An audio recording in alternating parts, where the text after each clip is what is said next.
আপনি কি জ্যামিতিতে ভয় পাচ্ছেন? তাহলে আজকের এই ক্লাসটি আপনার জন্য। আমি হুমায়ুন স্যার, আপনাদের সবাইকে জানাই Humayun sir job math YouTube চ্যানেলে সুস্বাগতম। আজকে আমরা রেখা ও কোণের যে বেসিক এবং বিগত সালে যত ম্যাথ আসছে তা আমরা সলভ করব। জাস্ট আমাদের সাথে থাকুন। আমরা প্রথমে বেসিকটা শিখবো, এরপর আমাদের এই অধ্যায়ে 3টা টাইপ আছে। আমরা টাইপ ধরে ধরে আমরা ম্যাথগুলো সলভ করব। তাহলে এখানে আমাদের একটা চিত্র আঁকা আছে। 0 ডিগ্রি আছে, 90 ডিগ্রি আছে, 180 ডিগ্রি, 360 ডিগ্রি। আমরা প্রথমে বেসিকটা শিখব। তাহলে 0 ডিগ্রিকে আমাদের অক্ষীয় কোণ বলতে পারি, এটা মনে রাখবো। অক্ষীয় কোণ। 0 ডিগ্রিকে কি কোণ বলে? অক্ষীয় কোণ বলে। 90 ডিগ্রিকে বলা হচ্ছে সমকোণ। সমকোণ অর্থাৎ এক সমকোণ 90 ডিগ্রি। এরপরে 180 ডিগ্রিকে বলে সরল কোণ। এটা খুবই গুরুত্বপূর্ণ, সরল কোণ। আচ্ছা, 180 ডিগ্রিকে যদি 90 দিয়ে ভাগ করি তাহলে আমাদের 2 সমকোণ হয়, তাই না? 180 ডিগ্রি ভাগ হচ্ছে 90 ডিগ্রি, তাইলে আমাদের এই 0 0 বাদ, এই 9 দিয়ে যদি আমরা 18কে কাটি তাহলে 2 বার যায়, তাহলে কয় কোণ? 2 সমকোণ। কারণ এক সমকোণ মানে হচ্ছে 90 ডিগ্রি, তাহলে এটাকে বলতে পারি 2 সমকোণ। এরপরে হচ্ছে আমাদের 360 ডিগ্রি, এটাকে বলবো হচ্ছে আমরা পূর্ণকোণ। পূর্ণকোণ, কারণ আমাদের এই যে বৃত্ত হচ্ছে 360 ডিগ্রি, তার মানে কোণটা কিন্তু সম্পূর্ণ হয়ে গেছে। এবার আমরা দেখব 0 ডিগ্রি থেকে 90 ডিগ্রি এর ভেতরে যেই কোণগুলো আছে তাকে বলা হচ্ছে সূক্ষ্মকোণ। এখানে বোঝানো হয়েছে যেমন 0 থেকে বড়, যেমন 1 ডিগ্রি, এটা সূক্ষ্মকোণ। 10 ডিগ্রি, এটাও সূক্ষ্মকোণ, কারণ 90 থেকে ছোট। 80 ডিগ্রি, এটাও কি সূক্ষ্মকোণ। 70 ডিগ্রি, এটাও একটা সূক্ষ্মকোণ। 89 ডিগ্রি, এটাও একটা কি সূক্ষ্মকোণ। যখনই আমাদের ডিগ্রিটা 90 হয়ে যাবে তখন কি হয়ে যাবে? সমকোণ। এবার দেখেন 90 থেকে 180 ডিগ্রি এর ভেতরে যেই কোণটা আছে, অর্থাৎ 90 থেকে বড়, 180 থেকে ছোট, তাকে বলে স্থূলকোণ। যেমন আমাদের 91 degree, 100 degree, 150 degree, 170 degree, 179 degree, এইগুলো হচ্ছে সবগুলো কি স্থূলকোণ। এরপরে আমাদের যখনই 180 ডিগ্রি হয়ে যাবে তখন একে আমরা সরল কোণ বলবো বা 2 সমকোণ বলবো। তার মানে দেখেন এটা কিন্তু আমাদের একটা সরল কোণ, কারণ এই যে সরল রেখা, সরল কোণ। তার মানে এটা কত ডিগ্রি? 180 ডিগ্রি। এইবার 180 ডিগ্রি মানে হচ্ছে সরল কোণ। এখন 180 থেকে বড় কিন্তু 360 থেকে ছোট, এর ভেতরে যেই কোণটা আছে তাকে বলে প্রবৃদ্ধ কোণ। যেমন আমাদের 181 ডিগ্রি প্রবৃদ্ধ কোণ, তারপরে 260 ডিগ্রি আমাদের প্রবৃদ্ধ কোণ, 199 ডিগ্রিকেও বলবো আমরা প্রবৃদ্ধ কোণ, 200 ডিগ্রির কেউ আমরা বলবো প্রবৃদ্ধ কোণ। কারণ প্রত্যেকটাই কি দেখেন 180 থেকে বড়, 360 থেকে ছোট। এবার 350 ডিগ্রিকে আমরা বলবো প্রবৃদ্ধ কোণ। এবার যদি 359 ডিগ্রি বলি এটাও প্রবৃদ্ধ কোণ। যদি আমরা বলি 360 ডিগ্রি তাইলে এটা হয়ে যাবে কি কোণ? পূর্ণ কোণ। তাইলে আমরা আশা করি এই কোণের যে বেসিকটা আছে এটা আমরা খুব সহজে বুঝতে পারছি। এইখান থেকে যে কোনো টাইপের কোশ্চেন আসলে কিন্তু আমরা সলভ করতে পারবো। সন্নিহিত কোণটা হচ্ছে যদি দুটি কোণের সাধারণ বাহু একটি থাকে। সাধারণ বাহু কি? একটি, তাইলে তাকে সন্নিহিত কোণ বলে। দেখেন এখানে দুটি কোণ উৎপন্ন হয়েছে, আমরা নামকরণ করলাম ও এ বি সি। এখানে দুটি কোণ আছে, দেখেন এ একটি কোণ আর হচ্ছে এ একটি কোণ। তাইলে সাধারণ বাহু কিন্তু একজন, দেখছেন এইটা হচ্ছে সাধারণ বাহু। কারণ এই বাহুটা ছাড়া কিন্তু আমার এই কোণ উৎপন্ন হতে পারছে না, আবার এই কোণ উৎপন্ন হতে পারছে না। যেমন আমাদের পরিবারে আমাদের বাবা মা হচ্ছে সাধারণ বাহু, কারণ আমাদের বাবা এবং মা তার প্রত্যেকটা সন্তানের মধ্যবিন্দু হিসাবে অবস্থান করে। অর্থাৎ আপনার ভাইয়ের যে বাবা, আপনারও কিন্তু সে বাবা, তার মানে দুজনেরই কি মিডলে আছে। সুতরাং এটা হচ্ছে কি আমাদের সাধারণ বাহু। এখন এই যে দুটা কোণ উৎপন্ন হয়েছে, যখন তাদের সাধারণ বাহু একটি থাকবে তখন একে অপরকে পরস্পরের সন্নিহিত কোণ বলে। তার মানে সাধারণ বাহু যদি একটি থাকে তাহলে একে অপরের পরস্পরের কি কোণ বলে? সন্নিহিত কোণ বলে। এখন আমাদের সন্নিহিত কোণ দুই প্রকার। সন্নিহিত কোণ কয় প্রকার? দুই প্রকার। দুই প্রকার। প্রথম হচ্ছে আমাদের পূরক কোণ, খুবই গুরুত্বপূর্ণ, এটা থেকে কোশ্চেন আমাদের বহুবার আসছে, আমরা আজকে সলভ করব। পূরক কোণ। আর একটা হচ্ছে সম্পূরক কোণ। সম্পূরক কোণ। এখন দেখেন পূরক কোণটা কি আর সম্পূরক কোণটা কি। এই বাহুটা হচ্ছে সাধারণ বাহু, এই বাহুটা হচ্ছে কি সাধারণ বাহু। এখন এইখানে একটা কোণ উৎপন্ন হয়েছে, এইখানে একটা কোণ উৎপন্ন হয়েছে। তাইলে দুটি কোণ মনে করেন এটা হচ্ছে আপনার 40 ডিগ্রি, এটা হচ্ছে আপনার 50 ডিগ্রি। এখন যদি দুটি কোণের সাধারণ বাহু একটি থাকে তাইলে কি সন্নিহিত কোণ বলে, এটা আমরা জানি। আর সন্নিহিত কোণ দ্বয়ের সমষ্টি যদি 90 ডিগ্রি হয় তাইলে বলবো আমরা পূরক কোণ। দুইটার সমষ্টি যদি 90 ডিগ্রি হয় তাহলে বলবো আমরা কি? পূরক কোণ। আর যদি দুইটার সমষ্টি আমাদের 180 ডিগ্রি হয়, 180 ডিগ্রি, তাইলে বলবো হচ্ছে আমরা সম্পূরক কোণ। তার মানে সম্পূরক কোণ মানে 180 ডিগ্রি আর পূরক কোণ মানে কি? 90 ডিগ্রি। এখন যেমন আমরা মনে করলাম এই কোণটা আছে হচ্ছে আমাদের 60 ডিগ্রি আর এটা হচ্ছে 120 অর্থাৎ 120 ডিগ্রি। তাহলে দেখেন দুইটা কোণের যোগফল কিন্তু 180 ডিগ্রি এবং তাদের সাধারণ বাহু কিন্তু একজন দিয়ে এই দুইটা কোণ তৈরি হয়েছে। তাইলে আমরা এই যে এটা মনে করলাম ও, এটা এ ও বি এবং এটা সি ও বি বা বি ও সি, এই যে এই দুইটা কোণ উৎপন্ন হলো এটাকে পরস্পরের কি কোণ বলে? সন্নিহিত কোণ। আর যেহেতু এটা কি হয়ে গেল যে আমাদের 180 ডিগ্রি, তাইলে আমরা এটাকে কি বলবো? একে অপরের কি কোণ? সম্পূরক কোণ। আর এটাকে বলবো একে অপরের পূরক কোণ। এখন আমাদের বেসিকটা হচ্ছে যখন পূরক বলবো তখন আমরা 90 ডিগ্রি থেকে মাইনাস করব, যখন আমাদের সম্পূরক বলবো তখন আমরা 180 ডিগ্রি থেকে মাইনাস করব। যেমন যদি বলা হয় 30 ডিগ্রি কোণের পূরক কোণ কত? কি কোণ? পূরক কোণ। পূরক। তখন আমরা কি করব? পূরক শব্দের অর্থই হচ্ছে 90 ডিগ্রি মাইনাস এই 30 ডিগ্রি, তার মানে আমাদের কত? 60 ডিগ্রি।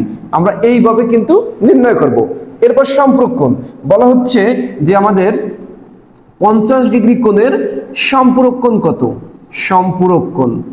এখন তাইলে আমরা কি করব? সম্পূরক মানই হচ্ছে 180 ডিগ্রি মাইনাস যত ডিগ্রি থাকবে তত, তাইলে আমাদের 130 ডিগ্রি। এইভাবে কিন্তু আমরা পূরক এবং সম্পূরক কোণ সলভ করতে পারবো। এবার আমরা শিখব বিপ্রতীপ কোণ কি। দুটি সরল রেখা, একটি সরল রেখা নাম দিলাম এবি, আরেকটি সরল রেখা যদি পরস্পরকে ছেদ করে মানে একটার উপর দিয়ে অন্যটা যায় তাকে কি বলে? এই যে সংস্পর্শ, এটাকে বলে ছেদবিন্দু। ছেদ করে, যেমন ও বিন্দুতে ছেদ করেছে, এটা ও বিন্দু। এখানে আমাদের এবি সরল রেখা সিডি সরল রেখাকে ও বিন্দুতে ছেদ করেছে, তখন কয়টি কোণ উৎপন্ন হয়েছে? 4টি কোণ উৎপন্ন হয়েছে। এই যে একটা কোণ উৎপন্ন হলো, একটা কোণ উৎপন্ন হলো, একটা, তাহলে কয়টা কোণ উৎপন্ন হলো? 4টি কোণ উৎপন্ন হলো। এখন এই কোণ এটার হচ্ছে বিপরীত কোণ অর্থাৎ বিপ্রতীপ কোণ, আমরা বলতে পারি বিপরীত কোণ। এটাকে কি কোণ বলে? বিপ্রতীপ কোণ। এই কোণ এটার হচ্ছে বিপ্রতীপ কোণ। এখন যেহেতু একটা বৃত্ত হয়ে গেছে, একটা কি বৃত্ত হয়ে গেছে না, তাইলে এইখানে এই বিপ্রতীপ কোণ অর্থাৎ এই যে সরল রেখা পরস্পরকে স্পর্শ করলো এটার কেন্দ্রে 360 ডিগ্রি কোণ উৎপন্ন হয়েছে। টোটাল কত? 360। এখন যদি বলা হয় এটা 50 ডিগ্রি কোণ, এটা কত? তাইলে এই বিপ্রতীপ কোণ সবসময় সমান হবে। বিপ্রতীপ কোণ কি? সবসময় সমান হবে, এটাও হবে 50 ডিগ্রি। এখন কথা হচ্ছে এটা 50 ডিগ্রি, এটা 50 ডিগ্রি। এখন এই কোণ দুটা কত? তাইলে আমার দেখতে হবে যে কেন্দ্রে 360 ডিগ্রি ছিল, বৃত্ত কত ডিগ্রি? 360 ডিগ্রি। এখান থেকে 50, 50, 100 চলে গেল, মাইনাস 100 থাকলো 260। এখন 260 ডিগ্রিকে এখানে কিন্তু এটার বিপ্রতীপ কোণ এটা, তার মানে সমানভাবে বিভক্ত হবে। তাহলে 260 কে যদি আমরা 2 দিয়ে ভাগ করি তাহলে হচ্ছে আমাদের কত 130। তাহলে আমাদের বিপ্রতীপ কোণ কত, এটা 130 আর এটা 130। তাইলে আমরা খুব সহজে বুঝতে পারলাম যে দুটি সরল রেখা পরস্পরকে যদি ছেদ করে তখন আমাদের কি উৎপন্ন হয়, চারটি কোণ উৎপন্ন হয় এবং একটা কোণ অপর কোণের কি কোণ বিপরীতে যেটা থাকে ওটা বিপ্রতীপ কোণ। এবার আমরা শিখব যে একটি সরল রেখার উপরে যদি একটা লম্ব অঙ্কন করি, এটা হচ্ছে একটা কি সরল রেখা, এবি একটি সরল রেখা, এর উপরে আমরা একটা লম্ব অঙ্কন করলাম ওপি। তাইলে কয়টা সমকোণ উৎপন্ন হবে, তাইলে এইখানে এই হচ্ছে কোণ, তাহলে সম্পূর্ণ হচ্ছে সরল রেখাটা 180 ডিগ্রি, মনে আছে তো 180 ডিগ্রি। এবার সমানভাবে বিভক্ত করছে, তার মানে এইটা 90 ডিগ্রি, এটা 90 ডিগ্রি। তার মানে কয়টা সমকোণ উৎপন্ন হয়েছে, দুটি সমকোণ উৎপন্ন হয়েছে, দুটি সমকোণ উৎপন্ন হলো। তাইলে আমরা বলতে পারি একটি সরল রেখার উপরে যদি একটি লম্ব আঁকি তাইলে দুটি সমকোণ উৎপন্ন হবে। এবার আমরা আমাদের এই রেখাকোণ অধ্যায়ের একদম সর্বশেষ বেসিকটা শিখব, যে রেখা, রশ্মি এবং রেখাংশ। এই তিনটা বেসিক আমাদের জন্য খুব ইম্পর্টেন্ট, যে কিভাবে আমরা চিনবো এটা রেখা, কিভাবে চিনবো আমরা এটা রশ্মি, কিভাবে চিনবো আমরা এটা রেখাংশ। এখানে যেমন এটা একটা রেখা, সরল রেখা, আর এটা হচ্ছে একটা রশ্মি, আর এটা হচ্ছে একটা রেখাংশ। এখন আমাদের বলা হচ্ছে প্রান্ত বিন্দু আমরা শিখব, কেন এটাকে রেখাংশ বলে, কেন এটাকে রশ্মি বলে, কেন এটাকে রেখা বলে। মনে রাখবো এখানে কোনো প্রান্ত বিন্দু নাই, এই যে এটা হচ্ছে বিন্দু, ফোঁটা একটা। তাহলে এখানে একটা বিন্দু আছে বা একটা ফোঁটা আছে, এখানে দুইটা বিন্দু আছে, এখানে দুইটা কি ফোঁটা আছে। তার মানে এখানে দুইটা ফোঁটা বা দুইটা বিন্দু, এখানে একটা ফোঁটা বা একটা বিন্দু আছে। তার মানে যদি দুইটা ফোঁটা থাকে বা দুইটা বিন্দু থাকে তাকে রেখাংশ বলে, একটা বিন্দু থাকলে রশ্মি বলে, আর যদি কোনো কিছু না থাকে রেখা বলে। এখন আমাদের কাজ হচ্ছে এটা মনে রাখার একটা টেকনিক। আমরা কাজ করব যতটা বর্ণ আছে তার থেকে 2 ফালায় দেব। যেমন রেখা, এখানে বাংলা বর্ণমালায় ব্যঞ্জন বর্ণ আমাদের বা স্বরবর্ণ যাই হোক, আমাদের এখানে র আর খ দুইটা বর্ণ আছে। কয়টা বর্ণ, দুইটা বর্ণ। দুইটা থেকে সূত্রের 2 ফালাই দেব প্রত্যেকবার, সূত্রের। তাই 2 থেকে 2 ফালাই দিলে 0, তার মানে এটাই কোনো প্রান্তবিন্দু নাই, এজন্য কিন্তু দেই নেই প্রান্তবিন্দু। এরপরে রশ্মি, র একটা বর্ণ, স একটা, ম একটা, ওই আকার রশ্মিকার এগুলো কিন্তু কোনো বর্ণ না। তাহলে 3টা। এখন এই 3 থেকে যদি আমাদের সূত্রের 2 ফালাই দেই তাহলে কত হয় 1। তাহলে এই রশ্মিতে কয়টা প্রান্তবিন্দু থাকবে, একটা। এই দেখেন একটা প্রান্তবিন্দু। এরপরে আমরা রেখাংশ, কয়টা বর্ণ আছে, র একটা, খ একটা, অনিশ্বর একটা, তালে বসে একটা। অনিশ্বর কিন্তু আমাদের বাংলা বর্ণমালায় একটা বর্ণ। তাহলে এখানে হচ্ছে কত 4, 4 থেকে সূত্রের 2 ফালাই দেব, কত 2। তাহলে কয়টি রেখাংশে প্রান্তবিন্দু হবে, এই যে এই দুইটি, এই দুইটি। তাইলে এই টেকনিক দিয়ে কিন্তু আমরা এই বেসিকটা মনে রাখতে পারি। এই বেসিক থেকে এ যাবৎ পর্যন্ত রেখাকোণের যত টাইপের ম্যাথ আসছে আমরা এইগুলো সলভ করব। আশা করি আপনারা যারা এই বেসিকটু ভালোভাবে বুঝছেন এবং নোট করে রাখছেন, এগুলো প্র্যাকটিস করবেন, সব পারবেন। আচ্ছা, এবার আমরা একটু শুরু করি। এক সমকোণ অপেক্ষা ছোট কোণকে কি বলে?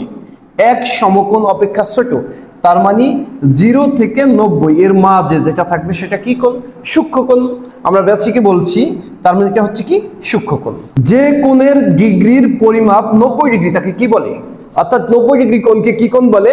আমাদের 90 ডিগ্রি কোণকে সমকোণ বলে। এটা আমাদের বেসিকে ছিল। এবার আমরা 3 নম্বর ম্যাথটা সলভ করব। 3, 2 সমকোণ অপেক্ষা বড়, 2 সমকোণ মানে 180 থেকে বড়, 4 সমকোণ অপেক্ষা ছোট। 4 সমকোণ মানে কি 360 ডিগ্রি।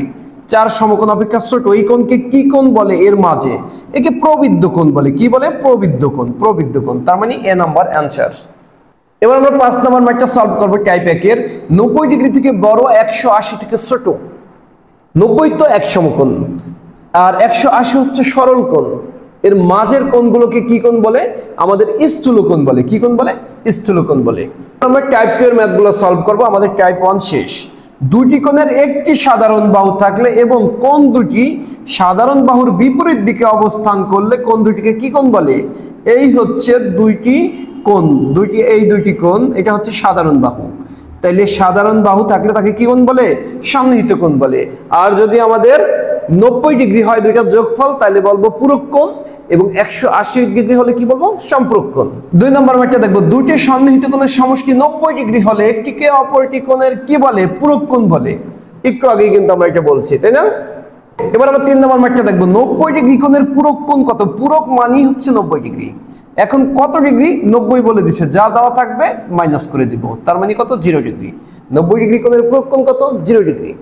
যেটা বলবে পূরক বললে 90 থেকে মাইনাস, সম্পূরক বলে 80 থেকে মাইনাস, যে মানটা দেওয়া আছে। 4 নম্বর ম্যাথটা একটু দেখবো, 90 ডিগ্রি কোণের সম্পূরক কোণ কত? সম্পূরক মানে কি? 180 ডিগ্রি মাইনাস হচ্ছে 90, এই 90, তাহলে হচ্ছে কত? 90 ডিগ্রি। তাহলে 90 ডিগ্রি কোণের সম্পূরক কোণ হচ্ছে কত? 90 ডিগ্রি। এটা আনসার। এবার আমরা 5 নম্বর ম্যাথটা একটু সলভ করব। কোণ x কোণ y পরস্পরের সম্পূরক কোণ, x 35 ডিগ্রি হলে y কত? তাহলে সম্পূরক মানে হচ্ছে 180 ডিগ্রি মাইনাস একটা কোণ দেওয়া কত? 35, তাহলে আমরা মাইনাস করে দেই 145 ডিগ্রি। তাহলে আমাদের অ্যানসার কি? 145 ডিগ্রি। আমাদের অপশনে কিন্তু নাই, তার মানে এখানে অ্যানসার নাই, হবে কি? 145 ডিগ্রি। আমাদের টাইপ 2 শেষ। এবার আমাদের সর্বশেষ টাইপ 3 সমাধান করব। দুটি পূরক কোণের অনুপাত, পূরক মানে 90 ডিগ্রি, 2:3 হলে ক্ষুদ্রতম কোণ কত? আচ্ছা, এখন 2:3, তাহলে আমরা মনে করি একটা কোণ হচ্ছে 2x আর একটা হচ্ছে 3x, দুইটা কোণ ধরে নিলাম x। আমরা যদি ম্যাথমেটিক্সে যা জানি না তাই কি x। এখন দুইটার যোগফল হবে কত? 90 ডিগ্রি। এই 2x প্লাস 3x হচ্ছে কত? 90 ডিগ্রি। কারণ পূরক কোণ মানে কি? এই যে আমরা সাধারণ বাহু একটি, তাই না? তাইলে এই দুইটার যোগফল, দুইটা কোণের যোগফলেই তো 90 ডিগ্রি হবে, এই তো কথা। দুইটা কোণের যোগফল 90 ডিগ্রি। তাহলে আমাদের এখানে হলো 5x, এই 90কে আমরা ভাগ করে দেব পরের বার। তাইলে আমাদের x ইকুয়াল এই 90 ভাগ হচ্ছে 5, তাইলে আমাদের হচ্ছে x ইকুয়াল 5 18 হচ্ছে 90 18, তাহলে x এর ভ্যালু কত ডিগ্রি? 18 ডিগ্রি। এখন আমাদের বলা হয়েছে ক্ষুদ্রতম কোণ, ক্ষুদ্রতম কত? 2x না 3x? 2x হচ্ছে ক্ষুদ্রতম, এই 2x। তাইলে আমাদের 2 গুণ হচ্ছে x এর ভ্যালু 18, অর্থাৎ 36 ডিগ্রি। তাহলে আমাদের ক্ষুদ্রতম কোণটি কত? 36 ডিগ্রি। C number answer. এবার আমরা এই 2 নম্বর ম্যাথটা করব। এটা বিসিএস পরীক্ষার সব অনেক পরীক্ষায় আসছে। একটি কোণের মান তার পূরক কোণের মানের অর্ধেকের সমান, কোণটির মান কত? তাহলে পূরক মানে হচ্ছে 90 ডিগ্রি, অর্ধেক। তাহলে আমরা প্রথম লিখলাম অর্ধেক, অর্ধেক মানে 1/2, এটা একটু লিখলাম। এখন আমরা একটা কাজ করব, যেহেতু ম্যাথমেটিক্সে যা জানি না তাই x, অন মানে কি? x, অন x, আর 2 মানে 2x, x ধরে নিলাম। আমরা অনের সাথে x দিলে অন কিন্তু লিখতে হয় না, তাহলে আমাদের কি? x/2x। এখন মনে রাখবো, একটা হচ্ছে কি একটি কোণ, আর একটা হচ্ছে কি পূরক কোণের অর্ধেক। তাইলে পূরক কোণের অর্ধেক এই হচ্ছে পূরক কোণ। তাইলে আমাদের একটি কোণ হচ্ছে x, একটি কোণ হচ্ছে কি x, যেটা বের হবে ওইটাই x। আর আরেকটা কোণ হচ্ছে কি পূরক কোণের অর্ধেক হচ্ছে কি? এই যে পূরক কোণের রেখা হবে 2x, অপর কোণ কি? 2x, এই 2x। এটা একটু আমরা বুঝে করব। অর্ধেক মানে হাফ, এই হাফ, তার মানে একটা হবে একটি কোণ x, অপরটি 2x। এখন একটু দেখেন তো, এইটার অর্ধেক এটা না, 2 এর অর্ধেক 1, তাহলে কিন্তু আমাদের মিলে গেছে। যদি বলতো আমাদের একটি কোণের মান তার পূরক কোণের মানের 3-এর একক অংশ বা 1/3, তাহলে লিখতাম 1/3, তখন x/3x। তাহলে আমাদের কোণটি হইতো x, আর পূরক কোণের 1/3 কত? 3x, এইভাবে। আচ্ছা, এবার দুইটা কোণ পেয়ে গেলাম আমরা। তাইলে বলছে 90 ডিগ্রি পূরক কোণ, তাহলে এই দুইটা যোগফল, তাহলে x প্লাস 2x ইকুয়াল কত? 90 ডিগ্রি। এখন এখানে 3x ইকুয়াল কত? 90 ডিগ্রি। তাইলে আমাদের x ইকুয়াল কত? 90 কে ভাগ দেবো আমরা 3 দিয়ে, তাইলে হচ্ছে x এর ভ্যালু 30 ডিগ্রি। তাইলে কোণটি আমাদের কত? 30 ডিগ্রি, তার মানে আনসার কি? সি। এবার আমরা 3 নম্বর ম্যাথটা করব। টাইপ 3 এর দুইটি সরলরেখা পরস্পরকে ছেদ করলে কয়টি কোণ উৎপন্ন হয়? দুইটি সরলরেখা কয়টি কোণ উৎপন্ন হয়? একটি, দুইটি, তিনটি, চারটি। আমরা বেসিক এগুলো সব শিখছি। 4টি কোণ উৎপন্ন হয় এবং একে অপরের কোণকে, এই যে এই দুইটা পরস্পরের বিপরীত কোণ, এই দুইটা আবার কি? বিপরীত কোণ। 4, দুটি সরলরেখা পরস্পর ছেদ করলে যে 4টি কোণ উৎপন্ন হয় তাদের একটির বিপরীত কোণকে অপরটির কি বলে? বিপরীত কোণ বলে। এবার আমরা 5 নম্বর ম্যাথটি দেখব। 37 ডিগ্রি কোণের বিপরীত কোণের মান কত? এই কোণ এঁকে দিলাম, এই বিপরীত কোণ, এইটার বিপরীত এটা, তার মানে 37 ডিগ্রি, এটাও 37, এটাও 37। কত সহজ তাই না? একদম পানির মতো সহজ। জাস্ট আমাদের বেসিকটা সম্পূর্ণ দেখতে হবে এবং এটা ভালোভাবে মাথায় নিতে হবে এবং নোট করতে হবে, তারপরে কিন্তু আপনি এই ম্যাথ সব সমাধান করে ফেলতে পারবেন। 6 নম্বর ম্যাথটা দেখবো, সরল রেখার উপর লম্ব অঙ্কন করলে কয়টি সমকোণ উৎপন্ন হয়? এই সরল রেখার উপর এই যে একটা সমকোণ 90 ডিগ্রি, একটা সমকোণ 90 ডিগ্রি, কয়টি হয়? দুটি হয়, মাত্র দুটি উৎপন্ন হয়। এবার আমরা ট্যাব 3-এর 2 নম্বর ম্যাথটির মতো সেম ম্যাথ এই 7 সলভ করব। দুটি সম্পূরক কোণ, সম্পূরক মানে 180 ডিগ্রি, একটি অপরটির এত অংশ, তাহলে একটা দিলাম 5x, একটা কত 13x, তাহলে 5x প্লাস 13x, এই 13x ইকুয়াল কত? সম্পূরক কোণ 180 ডিগ্রি। এখন বলছে বৃহত্তম কোণ, তার মানে এই যে 13x, x এর ভ্যালু বসাই দিলে কিন্তু ম্যাথ শেষ। এখন এখানে হচ্ছে কত? 18x ইকুয়াল 180, অর্থাৎ 180 ডিগ্রি। আমরা যদি x রেখে 18 দিয়ে 180 কে ভাগ করে দেই, তাহলে আমাদের হচ্ছে কত? x ইকুয়াল 18 কাটা চলে যায় 1 0, তার মানে 10 ডিগ্রি হচ্ছে। তাহলে আমাদের চাইছে কি? বৃহত্তম, বৃহত্তম হচ্ছে 13x আর ক্ষুদ্রতম হচ্ছে 5x, তাহলে এই 13 গুণ হচ্ছে 10, তার মানে 130 ডিগ্রি। তাইলে আমাদের বৃহত্তম কোণটি কত? 130 ডিগ্রি। দেখেন এই ম্যাথ কিন্তু আমাদের বিভিন্ন চাকরি পরীক্ষায় প্রচুর আসছে। তো আপনারা যারা এমন ভিডিও পেতে চান এবং ধারাবাহিকভাবে প্রতিটা অধ্যায়ের একটা ভিডিওতে সম্পূর্ণ অধ্যায় বা শেষ করতে চান, আপনারা ফ্রি এই বেসিক ম্যাথগুলো শিখতে চান, তারা অবশ্যই Humayun sir job math YouTube চ্যানেলে সাবস্ক্রাইব করে রাখবেন, যাতে ভিডিও ছাড়লে আপনাদের কাছে দ্রুত গতিতে পৌঁছে যায়। রেখার প্রান্ত বিন্দু কয়টি? রেখা, তাহলে রেখায় কয়টি বর্ণ আছে? র একটা, খ একটা। তাহলে আমাদের সূত্র ছিল কি? যে কয়টা বর্ণ থাকবে তা থেকে 2 ফেলাই দেবো, তার মানে বর্ণ আছে 2টা, 2 ফেলাই দিলাম, তার মানে 0। রেখার প্রান্ত বিন্দু কয়টি? 0, অর্থাৎ 0টি। আপনারা যদি আজকের ক্লাসটি সম্পূর্ণ বুঝে থাকেন এবং বেসিক সম্পর্কে ভালো ধারণা থেকে থাকে, তাহলে অবশ্যই আপনারা এই ম্যাথটি সলভ করে আমাকে কমেন্ট বক্সে জানাবেন। আর আজকের ক্লাসটি কেমন লাগলো সেই ব্যাপারেও আপনারা লিখবেন এবং পরবর্তীতে কোন ক্লাসটা পেতে চান তা আমাদেরকে কমেন্ট করে জানিয়ে দেবেন। আর আমাদের Humayun sir job math YouTube চ্যানেলে আপনারা যারা নতুন আছেন, তারা এমন নিত্য নতুন বিভিন্ন চ্যাপ্টারের উপর সম্পূর্ণ ক্লাস পেতে চাইলে চ্যানেলটি সাবস্ক্রাইব করে পাশে থাকা বেল আইকনটি বাজিয়ে দেবেন। এতক্ষণ সাথে থাকার জন্য আপনাদের সবাইকে ধন্যবাদ।